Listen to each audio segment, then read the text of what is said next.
जय श्री कृष्णा। राधे राधे दोस्तों। आज मैं जो घटना आप लोगों के साथ शेयर करने वाली हूँ उसे सुनकर आप लोगों के आंखों में आंसू आ जाएंगे। कैसे कोई हमारे प्रभु के साथ, हमारे लड्डू गोपाल के साथ इतना बुरा व्यवहार कर सकता है। कैसे कोई हमारे भगवान के साथ इतना कठोर हो सकता है। यह कहानी बताते हुए भी मुझे बहुत दुख हो रहा है, परंतु हमें हमारे लड्डू गोपाल की महिमा का, हमारे लड्डू गोपाल की लीला कथा को दूसरों के साथ शेयर अवश्य करनी चाहिए, क्योंकि इससे जो नास्तिक होते हैं, जिन्हें यह लगता है कि हम लड्डू गोपाल की सेवा कर रहे हैं तो हम कोई ढोंग कर रहे हैं, जिन्हें भगवान पर भरोसा नहीं है, उसे हमारे लड्डू गोपाल की कृपा, उनके महत्व का पता होना चाहिए। और इस कलयुग में भी स्वयं श्री कृष्ण बाल स्वरूप लड्डू गोपाल के रूप में हमारे बीच विराजमान है। इस बात का प्रचार अवश्य होना चाहिए।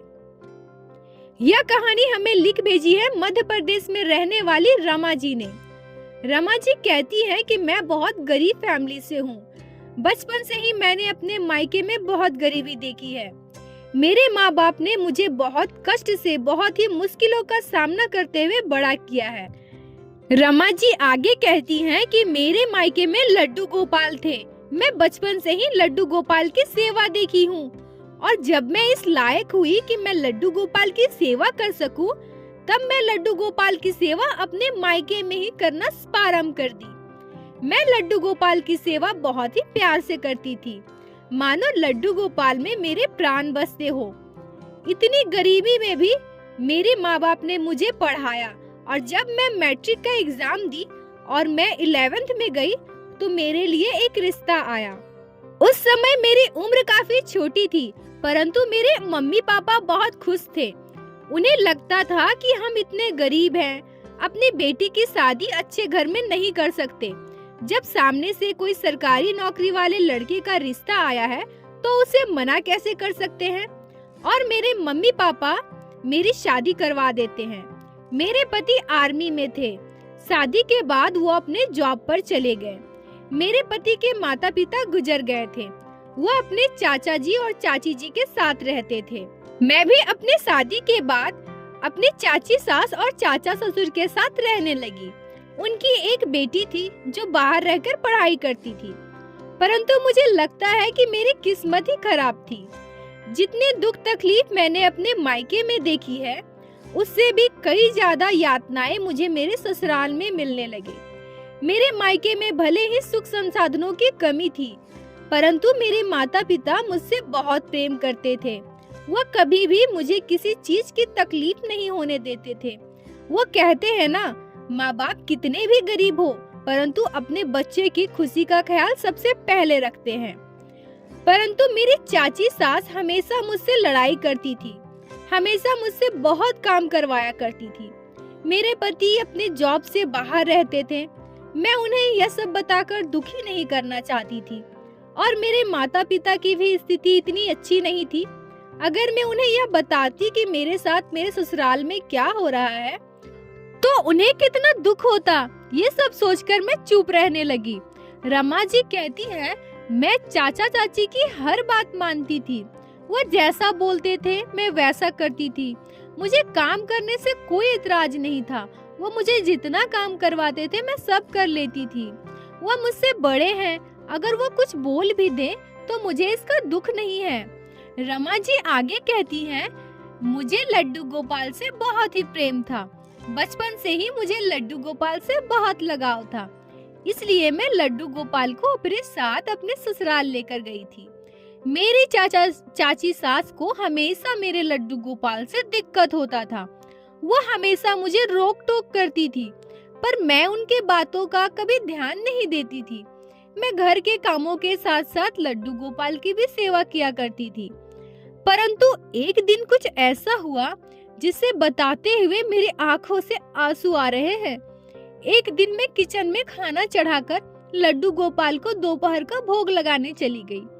मुझे ध्यान नहीं था कि किचन में मैंने कुछ खाना चढ़ाया है।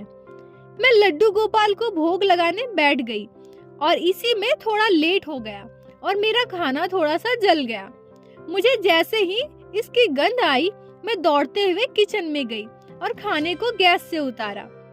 इतने में ही मेरी चाची सास वहाँ आ गई और मुझे बहुत सुनाने लगी। मेरी चाची सास गुस्से में मुझसे कहती है, क्या तुम हमेशा लड्डू गोपाल करती हो? तुम इनकी सेवा में लगी रहोगी तो घर के काम का यही हाल होगा ना। देखो आज तुमने क्या किया है। मैं उन्हें कहने लगी, चाची जी गलती हो गई है, मुझे ध्यान नहीं था, अब से ऐसा नहीं होगा।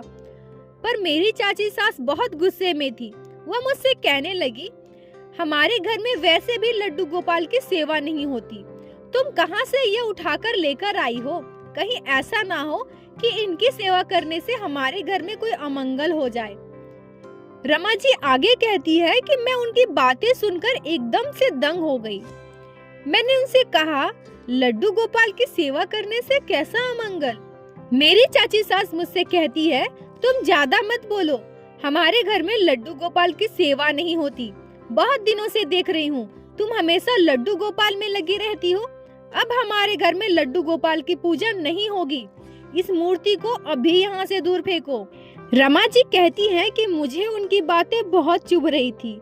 मेरे आंखों से आंसू निकल रहे थे। मैं रोते रोते उनसे कही, चाची जी ये मूर्ति नहीं है, इनमें प्राण है और इनमें मेरे प्राण भी बसते हैं। आप इसे मूर्ति मत कहिए। अब से मुझसे ऐसी कोई भी गलती नहीं होगी। तो मेरी चाची कहने लगी, इनकी पूजा हमारे घर में नहीं होगी मतलब नहीं होगी। तुम अभी इस मूर्ति को उठाकर बाहर फेंको। तुम्हें जो करना है करो, हमारे घर में इनकी पूजा नहीं होगी और तुम अभी इसे बाहर फेंकोगी। इतना कहते हुए मेरी चाची सास मेरे मंदिर में जाती है और लड्डू गोपाल को झटके से उठा लेती है।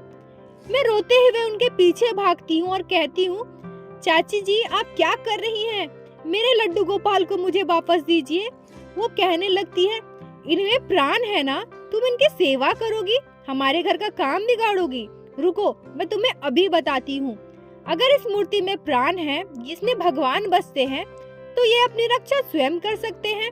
तुम इतना क्यों रो रही हो? तुम इतना क्यों चिंता कर रही हो? इतना कहकर चाची लड्डू गोपाल को सीढ़ियों में पटक देती है। मैं बहुत जोर से चिल्लाते हुए रोती हूँ, चाची जी आपने यह क्या किया? आप बहुत बड़ा पाप कर रही हो। मैं दौड़ते हुए जाकर लड्डू गोपाल को उठाती हूँ। मैं वहाँ खड़ी होकर रोने लगती हूँ। चाची जी मुझसे कहती है, तुम्हारे लड्डू गोपाल खुद की रक्षा नहीं कर सकते तो तुम्हारी रक्षा क्या करेंगे? इतना कहकर वो वहाँ से चली जाती है। मैं लड्डू गोपाल को गोद में लिए रोते रहती हूँ।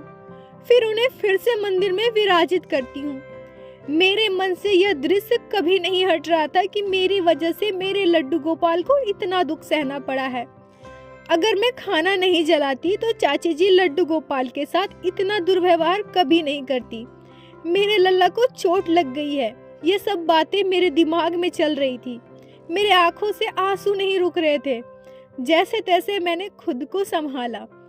परंतु उस रात एक ऐसी घटना घटी जिसे सुनकर आप सभी आश्चर्यचकित हो जाएंगे।